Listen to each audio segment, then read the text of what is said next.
Welcome back to GEMS Podcast. I'm your host, Genesis Amaris Kemp. Some people say the host with the mostest. And with me in the hot seat today is Stephen Lentz. And here's a bit about Stephen. He grew up in an Air Force family, moving every 2 to 4 years across the US. He now lives in the Seattle area with his wife and 2 kids. He loves learning, building businesses, and being with his family. Professionally, Stephen has been an owner and started numerous businesses, as well as recently ending a 10 plus year career as a firefighter slash EMT. Stephen is a platinum level business coach with LPW and has his own digital marketing agency. Stephen's coaching business to stop completing on price, grow their profits, and scale their businesses. While his marketing helps business become omnipresent on the internet, Stephen also has a couple books. Wow. One of which you can get for free from his website, and all that information will be in the show notes. So today we're going to dive into life transitions because I'm sure we have all been through some form of fashion of life transition, whether good or bad, whether unwelcome or welcome, but we all can learn from various things that we go through. So without further ado, please welcome Stephen Lentz to GEMS Podcast. Thank you, Genesis. I appreciate that. My pleasure, Stephen. So you have, some wild cards there. I had no idea that you were an author, plus, your career as a firefighter for 10 plus years, and then, your business coaching. So you have quite a few things that you do. So let's start with the beginning and work up to where we are now, because all of that has been transitionary. So what made you start off as a firefighter? Oh, man. I mean, we're taking a trip a long time back for that. So, right. I mean, I feel like when you're a little kid, you're like, I'm going to be an astronaut, or I'll be this or that. And being in a military family and moving around, like, I didn't have anything I was super excited about of all these different things. Like, I feel like a lot of kids have a direction, like, this is what I want to grow up. I was like, I have no idea. But kind of the mindset I had was, and this is really strange to say, was like, I'm going to do a lot of different things. And then after I do a lot of different things, I'm going to be a firefighter. Like, which it's a silly way to look at it, right? But I was just like, I'm going to do things and then I'll be a firefighter. And I ended up going to college, fast forward, right, for childhood and stuff to college years. And I was about to be ending my high school career. And I was like, I'm not going to go to college. Like, there's nothing in college that excites me. I don't want to go. My parents were like, you're going to go to college because if you don't, you'll be a statistic. And I was like, that's a terrible reason to go to college. Like, college is expensive. What are we doing here? They're like, well, we're going to sign you up for UW Tacoma. And I was like, that's the armpit school of Washington State. I don't want to go to UW Tacoma. And so my buddy was like, hey, come with me to SPU. And I was like, well, anything's better. So I signed up for that. And it was stupid and expensive. And for some reason, I can't hear you. Can you hear me? Yeah, okay. I can hear you. Yeah. Okay. Like you were mouthing words, and I was like, "Oh no, I lost her." Oh, no. I mute out just to keep the integrity of the show going. So you went to college with your buddy. Gotcha. Right. So I went to college because my parents were like, "You'll be a statistic," and I was like, "I don't want to go." But I mean, it's not like they let you major in lunch or recess, right? So I was like, "I don't know what I'm doing here." Like I didn't have I didn't have this burning desire of like I'm going to be an accountant or this or that, and it's not like you get a degree in firefighting to be a firefighter. And again, my ideology was I'm going to do a bunch of different stuff and like try out life. And so, I took stuff like fencing and other classes that I had to take. And I wanted to study abroad. And my parents were like, you can't study abroad. It's not safe. And I was like, well, then I'll pick a major where that's a requirement to graduate. So I ended up studying abroad, which was awesome and gave me a lot of experiences, which is what I was wanting. Right? Where did you study? So SPU, their philosophy is that language doesn't exist in a vacuum. So when you pick a language course, it's actually titled after where you study. So if you study French, then it's going to be European studies because you go to France for your study abroad. So for myself, I took Spanish and I went to Latin America. So it was 10 weeks in Costa Rica, 2 in Nicaragua, 2 in Panama, and 2 in Guatemala. And the whole time you're living with host families and traveling around. And it was awesome. It was super cool. So I studied abroad I got a bunch of like experiences of other people and other cultures, and like there's people who literally live in garbage heaps, and like just super sobering facts being like, hey, like in this area in Panama, like we bomb. Do we swear on your podcast? Am I allowed to like drop a swear word? Is that, am I going to offend you or other people? That's Do I need to okay. censor it? It's I can censor natural. myself. Right, like we bomb the shit out of these people over here. Like this is awful. Like, well, I'm not taught this in school. Like I had no idea. And so like just actually learning from people and their cultures was just mind blowing. And just that reality of like, this is life for other people. And seeing like a 7-year-old walking through a dump being like this kid, and all of a sudden you see this like withered looking 60-year-old guy, and like that's going to be this kid in 60 years. Like this is all that kid's going to know. And so just like as a sheltered person, privileged growing up in the US without having any exposure to that, like that just rocked me, right? And so we go from like each place we went to. So it was, Costa Rica was our home base, and you're there for 2 weeks, and then you go out to Nicaragua for 2 weeks, and you come back to Costa Rica. And so every time you're with the same host family in Costa Rica, but different places and different host families in these other countries. And so just like, even within Latin America, the wealth and privilege and dichotomy of like your experiences, and then you're equating that back to where you're coming from, just like emotionally earth shattering, right? And I know I feel like I'm super way off topic, but we'll get back to like transition. No. We'll bring it back to the topic. but like this is like formative of how like where I came from.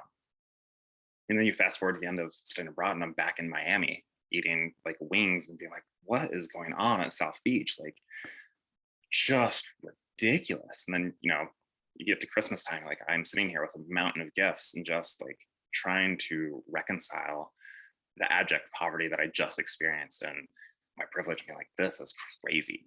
Like I want to do something that helps people. And that gives, right. And that, so that kind of ties back into what am I going to do that helps people? Absolutely. So I want to dive in there really quick, though, Yeah. Stephen. Mm-hmm. So after your travel abroad experience and you going to college because you were forced to go to college based on what your parents said and they didn't want you to be a statistic, did you ever think about going to the military in lieu of college? Because some people who don't know what they want to do in college, they go to the military and they pick up a trade and they learn something. And then after the military, once they go back to being a civilian, then they may decide to go back to college. Was that not an option for you, or did it not fancy you? Yeah, no, that's a great question. So again, my dad was Air Force, right? He was going to be a fighter pilot. He's like 6'5", so he doesn't fit in the cockpits. Yeah, I'm 6'4", like I wouldn't fit either. But like since he wasn't able to do that, he does like some contracting thing. I went to probably like 5 or 6 take your son to work days and still don't understand what he does, but some contracts. But I didn't like, I like people and I want to help people, and I don't ever want to have to like necessarily shoot someone. So I don't want to necessarily be in a position like, yeah, I'll go into the military for like learning this job skill or life skill or whatever, but I don't have control over what I get to do or say. Right. So like, hey, congratulations, you're going to Iraq next week. Like, cool. Not much I can do about that, right? Like I have to go blow up some people now. So as far as like having control over my own self and how I want to make an impact, that wasn't an option for me. Okay. Like even from growing up of having to move every 2 to 4 years, like that was my life. Like I don't have a concept of like childhood friends. Like, it doesn't exist for me. And not to say that's good or bad, but that's my experience. Like even now in my professional career of like joining a networking group, like I just joined a BNI group and I went and visited a couple and they're like, hey, like you should join us. We really like you. And I'm like, that's really cool. But actually there's one that's brand new and starting and I'm tired of being the new guy. Right? Like I'm going to get in this one that has ground level relationships where I can actually not be the new guy for once. Right. So just like that kind of thing of having control even is, it's a great question. And I appreciate it. And I think there's a lot of value in people that like need the structure or don't have any ideas or whatever the stability that requires. But for me, like I wanted more control over what I'm able to do or say. And that makes sense. That makes sense because it definitely gives you some experience to transition to the path that you want to take versus somebody paving the pathway for you.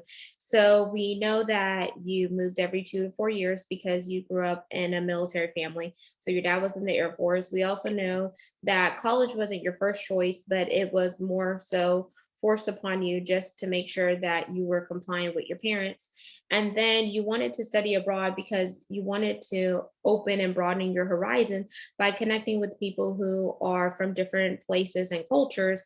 And then now, fast forwarding, at what point did you decide from after college that you were going to go into either being a business coach or the firefighter? Which one of those came first?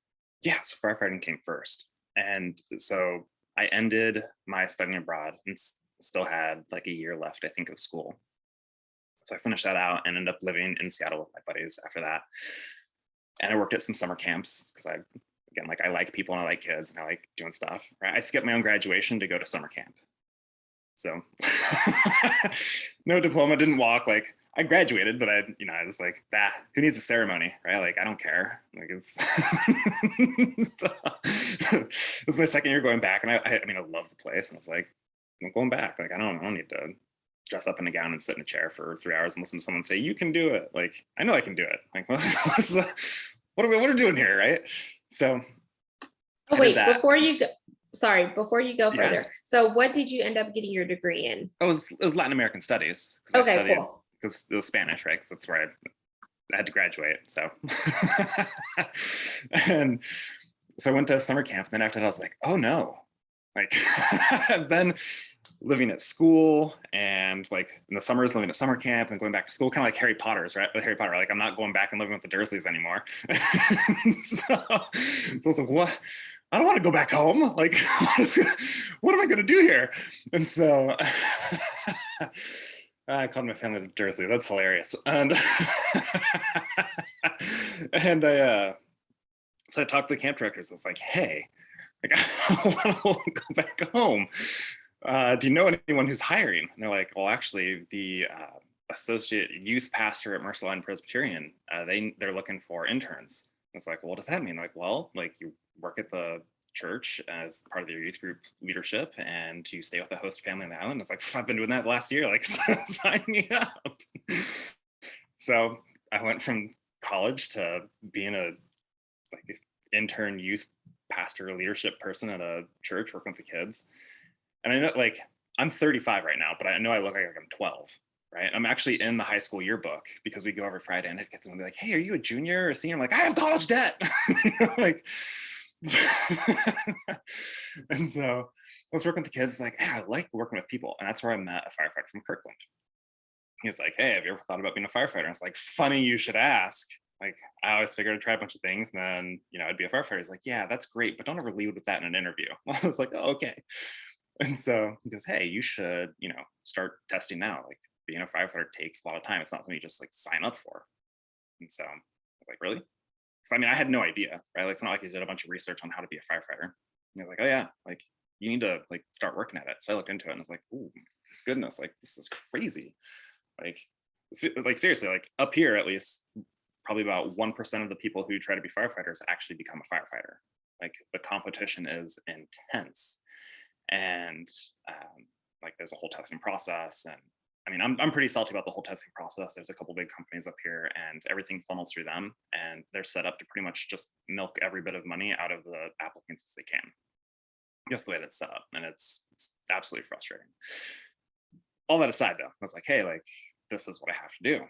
And so I started testing and looking at it, and it's like, oh man, and different departments have different requirements, right? So for Seattle, they say, hey, you have to be 18 and breathing. And if you apply to, say, Tacoma, or not, Tacoma's big too, they have the same requirements. But if you go to like Renton, they'll be like, hey, you have to be, 18, you have to have your fire one, and you have to be an EMT, right? So you can apply for different places based on what you have. And so it's like, this is wild. I need to like start taking some action here and improve my odds, because I know like I finally found direction, right? Like I was done trying stuff. It's like, if this is what I'm going to do, like I need to get on it, because this is not a fast process. So I can go to Home Depot and be like, hey, here's my application. Like, let's start. And so, um, and so I went and I got my EMT. And so I paid for that class by myself and like put myself through that and got my EMT. And then when you're an EMT, you have to get like continue your certification through someone. And there's a bunch of private ambulance companies up here. And that's a hell of its own. Right? Private ambulance companies know that you're a commodity and they treat you like that. Like the living wage is non-existent and it's a shit job. But I did it because I need to keep my EMT current. And it's kind of like the falling ground of people who are trying to be firefighter applicants is that people that do the same thing I do and increasing their odds, like you need to have somewhere that continuously licenses your EMT license. And so I signed on with one of those companies. I was like, I hate my life. Like this is just awful. I was like, I need to do everything I can to increase my odds of getting this job that I want.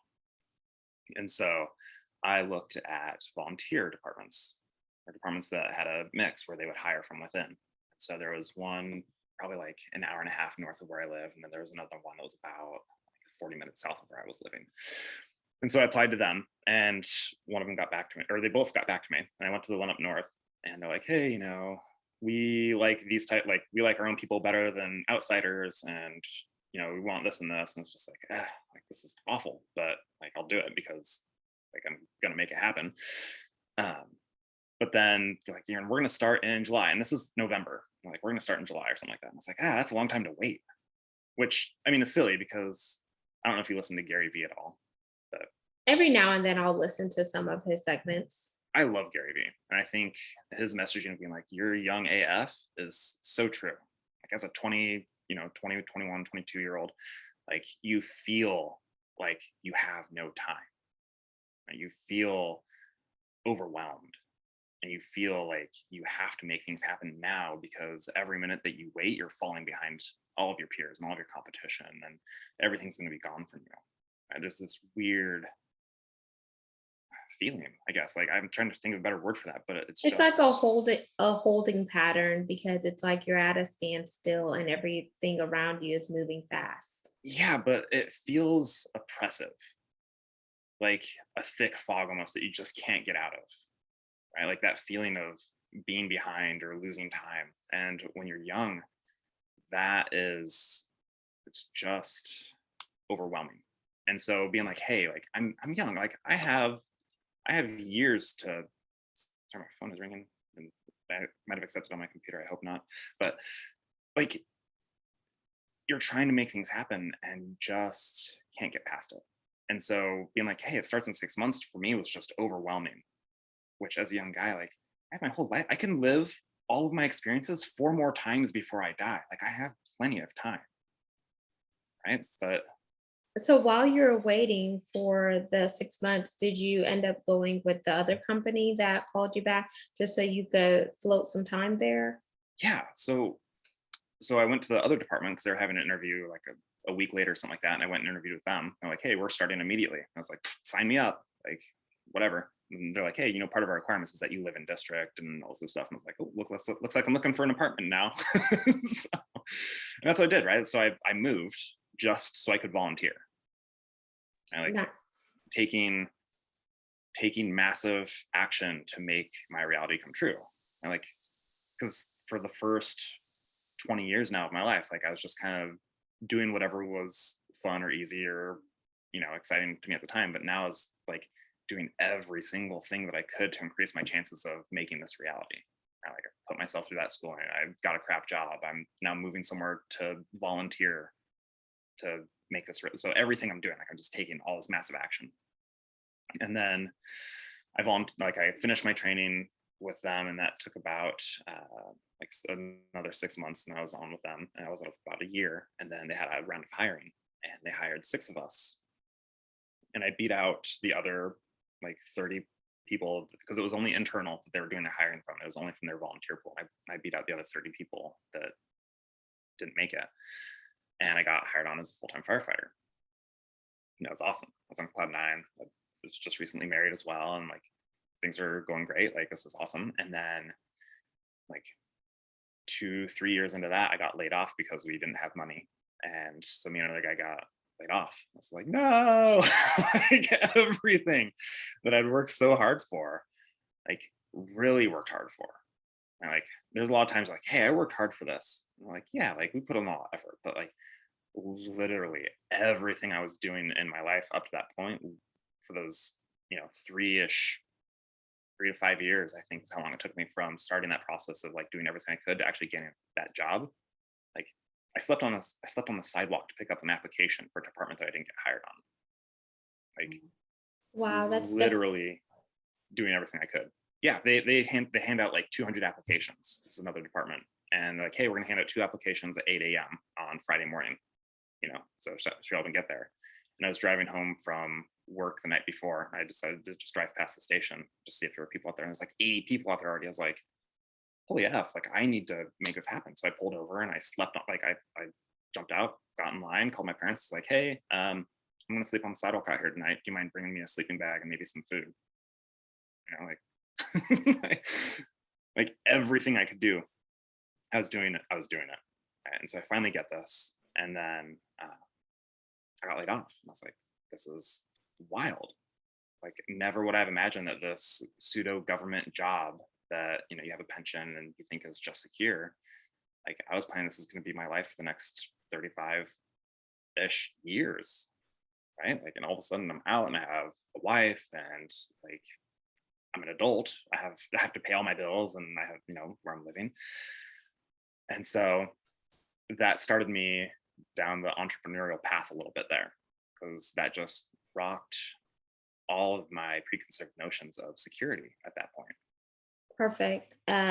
Because it's like it's not perfect whenever you go through a layoff, but me having gone through a layoff Mhm. recently, it definitely opens your eyes and it helps you become more transitional whenever it comes to what are some of the gifts and talents that I have within me, and how can I accentuate that to make a living for myself and really provide for my family without having those glass ceilings or without having those limitations or barriers that would be set on me as if I were working for an employer. So, is that when your business coaching jump started, or what part of the entrepreneurship journey began for you? Yeah. Well, I definitely wasn't ready for that, right? Like there was no anticipating that I was going to be laid off. It's like, hey, we're going to like go out for this initiative. We'll get some more money in the department. And it didn't happen. And we were just floored. I like had great reputation in the community. Like we do good work. Like I love what we do and we help people and people are happy to see us. And so just being like, oh, congratulations. Like community doesn't think that this is valuable anymore. And so it's just like, oh my gosh. And so I wasn't ready. And I actually went and worked for another fire department for a little while. And then my other department that I got laid off on finally had money. And they're like, hey, you can come back. And so I came back. But again, I was not ready for that entrepreneurial journey. And in that time frame of no work, like I was doing everything I could. Like I sold health insurance over the phone. I tried door to door vacuum sales, like you think of in the 50s, right? Like literally, I was like, I need to provide for my family. I need to do something. And I was like, these jobs suck ass. Like this is awful. And that's when I started doing like looking into the entrepreneurial side after like all these other jobs. It's like this is just awful work. Like I'm smart, I'm educated, I am physically able. Like I'm not lazy. Like I can like I'm a good person, I'm a good employee, but why are all these things just so awful? Like I just want to work for someone who cares about me, right? Like and I feel like that is hard to find. Like I didn't like working at Starbucks. And I worked at Starbucks for about a year and a half. And when I got hired on, like I was in this again in the point of being like, hey, this is college time. But I was like, hey, I told the manager who was interviewing, is like, I'm here for a year and I'm out. Like I don't like coffee. I don't like how coffee smells. I don't like I'm doing this because I need money. But I freaking loved my manager because I knew that she cared for me. And like she put our needs above everything and was great at communication. And I stayed there about a year and a half. And it was about 8 months longer than I was initially planning to, just because I had other stuff that I was able to do. But I was like, I love who I'm working for. Like my manager and supervisors are awesome. And the one thing that I want to say too is whenever you go through these different transitions in life, and it teaches you really to humble yourself, because even though you may be doing something that you definitely don't like, you're learning a new skill, but you're also building character as well. And the character that you're building is going to be beneficial whenever you really step into something of your own, such as entrepreneurship, because all those different roles and responsibilities that you had whenever you were trying different things, you now know like what some of those experiences are, what the expertise are. And whenever you transition into something of your own and you start to begin to work with clients and etc., you can then help those individuals, whether it's coaching or whether it's fitness or whatever entrepreneurship endeavors you're on. Those experiences that you acquired over time just don't go away. Yep, absolutely. And yeah, and so it's in that like in between period of going back between the departments that I started the entrepreneurial stuff. And so I went into like Fortune Builders and Clever Investor for the fix and flip real estate. And I had I, I did I think two different houses and was like, this is awful too. Like I don't like the whole lead gen part and the, the whole project aspect and the way that you have to deal with people. It's like I just it's not jiving for me. And so I've done all sorts of different stuff like email marketing things and affiliate marketing and like I've taken tons of different courses and classes and it's like I need something for me, right? And at this time I'm back in with my department and the original one, and it's like year 7 now or something like that. And I was like, I love what we do, right? I like what we're about. We go, we help people, we come back.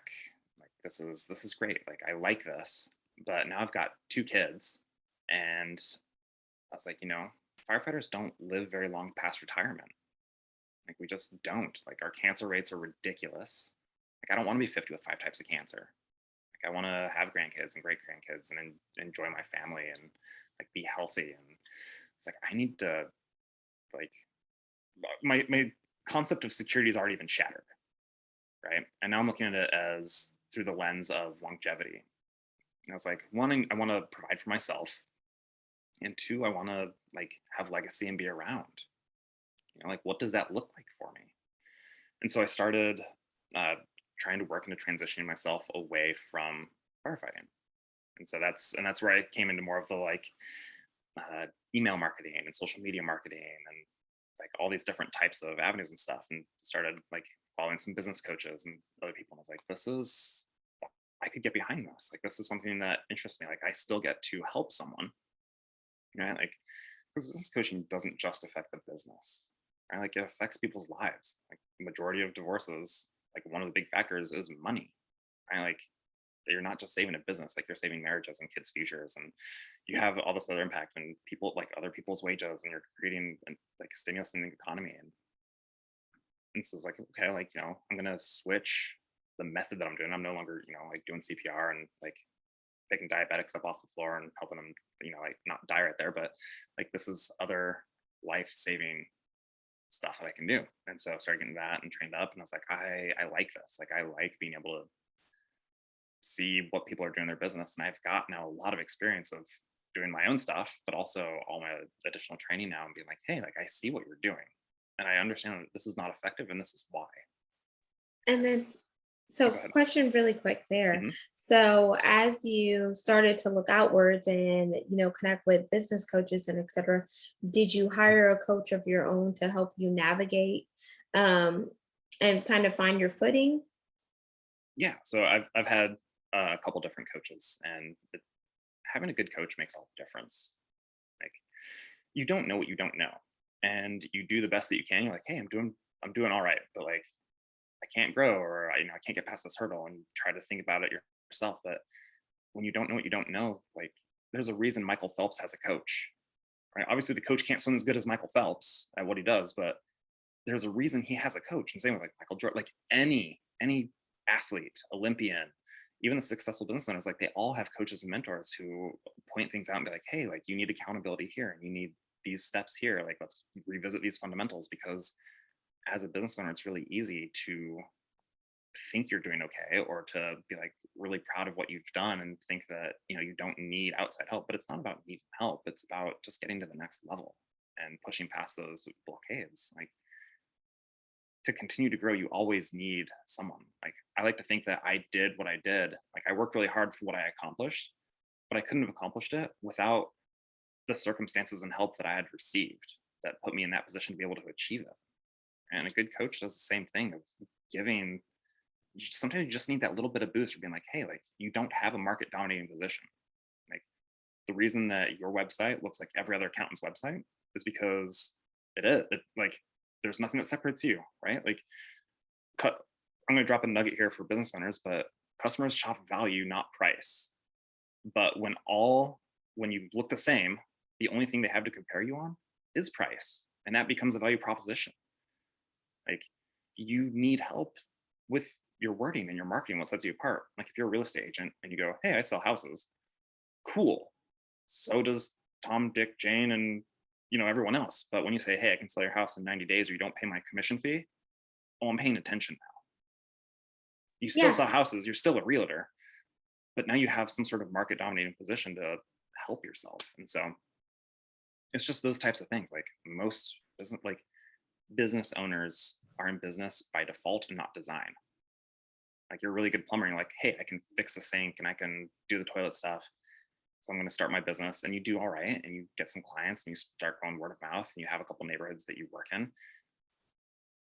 and then you stop growing because you don't know how to get to the next stage. And it's not that you're a bad business owner, it's that you're a plumber. And there's nothing bad about that. Like, suck up your pride, get some help. Let the person say, hey, like, these are the 5 ways that we're going to grow your business exponentially, and these are the steps that we're going to take, and this is how you do it. Like, that's how growth comes. So Absolutely. I definitely believe you definitely have to be learning and growing. You have to be able to build partnerships to create those synergies, by creating collaborations with other people who have been where you are, but they have superseded that, whether it's a coach or another paid professional that could help, mentor you, help be a sponsor or an advocate and guide you along the pathway that you're trying to navigate down. And as we begin to wind down, Stephen, I want you to leave the listeners as well as the viewers with 2 gems to help them, jumpstart their journey, whether it's entrepreneurship, whether it's authorship, or any other thing that we covered in this segment, because transitions are very important in life and they're always going to come. yeah. Oh, 2 gems, huh? Well, you when I was doing all these different things, like, I saw people who I knew were not as smart or educated or hardworking, or all these different traits that I had in myself, that were still having more success. And I realized that it was just like how I got my firefighter job. It's that you have to take action, right? Like, learning is great, but learning doesn't do anything unless you apply it. And there's a lot of fear that goes into trying something, right? There's the fear of failure. There's even the fear of success. Like, you worry about, like, oh, I'm getting my first client. Oh, now what? Right? Like, there's multiple different levels of that. And some of us hide behind perfection, right? Like, oh, it's not quite right. Or, I need to make sure that I get this part dialed in just right, and then I'll be there. And if you wanted, like, a one-liner nugget, it'd be, perfection is fancy procrastination. Beautiful. And then, so procrastination is, Perfection no, is fancy. Perfection is fancy procrastination. perfection is fancy procrastination. That's beautiful, because I think someone could hold on to that. And whenever they think about perfection, then it will kind of help them be like, oh, yeah, he said that's fancy procrastination, because nothing is ever going to be perfect. And then what would be your call to action? Because you talked about your firefighting journey, you talked about, having to make sacrifices, as well as, trying new things and working, what some people may call dead end jobs, just to make some provision for you and your wife. Yeah, absolutely. I like mindset. I think it's a very fun topic, and I like helping people. Um, I could talk like this all day. I could talk. I mean, this is fun. If I think for people who are looking for something more, and my stories resonate with them or whatever, like I'm looking actually to build out a coaching network under me. So if you want to be a business coach, like reach out to me. I think Genesis still have my email info, but it's info@ocelotmarketingacademy.com. Right? You can email me like, hey, like I'm interested in becoming a business coach. I'd be happy to help you get that training and do that. And yeah, I think that would be the big one. Or if you're a business owner, you're like, hey, I want some help, same thing. Email me at info@ocelotmarketingacademy.com. I'd be happy to schedule time and chat and see if I can help you. And I have retrainings that I held every few weeks, and happy to have you sit on those as well. And do you have a website? And then I want you to plug where you hang out most on social media. And all of this information will definitely be in the show notes. Yeah. So my website is stephenlentzcoaching.com. So I think you have my name up here on the screen, but it's Stephen with a V and Lentz, Lentz, N as in Nancy, T as in Tom, Z as in zebra. And then ocelotmarketingacademy.com. And you can get my free book. I think I have a free book, maybe on both of them, but I know stephenlentzcoaching.com has a free book that you can download, as well as a 73-minute video on why everything you know about marketing is wrong. So it's a little long, but it's mind blowing. You'll be like, oh my gosh, I can't believe it. So And for those who are on social media and they just want to connect with you, where do you predominantly hang out social media wise? Yeah. Right now I'm generally on Alignable. It's kind of like The referral base. yeah, Alignable. It's more of like a neighborhood-based LinkedIn type of thing. I am on Facebook, but I don't really spend much time on there. Generally, that's to pop into groups that I'm part of to like see what people are talking about or reach certain people that I'm trying to get a hold of, or have products that I've purchased in the past that I'm keeping up with the groups that I'm in. But I'd say Alignable is mostly where I'm at right now. Beautiful. And there you have it, listeners and viewers of Gems Podcast. Today, you heard the pleasure of hearing Stephen Lentz, where we talked about all things transitionary when it comes to life. So definitely connect with him on Alignable, follow him on his website, and then he has 2 freebies, which are the books that he's offering to the listeners of this segment. All of his information will be in the show notes. Don't forget to subscribe to the podcast. It can be found on 40 plus platforms, as well as follow us on YouTube for all video content at Gems with Genesis Amaris Kemp. Until we chat next time, peace, love, and lots of blessings. Remember, you are an asset, not a liability. Transitions are going to come, just like ups and downs, but how you choose to deal with those transitions and react to certain situations is what's going to set you up for success. And if you never fail, you're never going to reach your level of success. See failure as a sign of learning new things and allowing yourself to grow personally as well as professionally.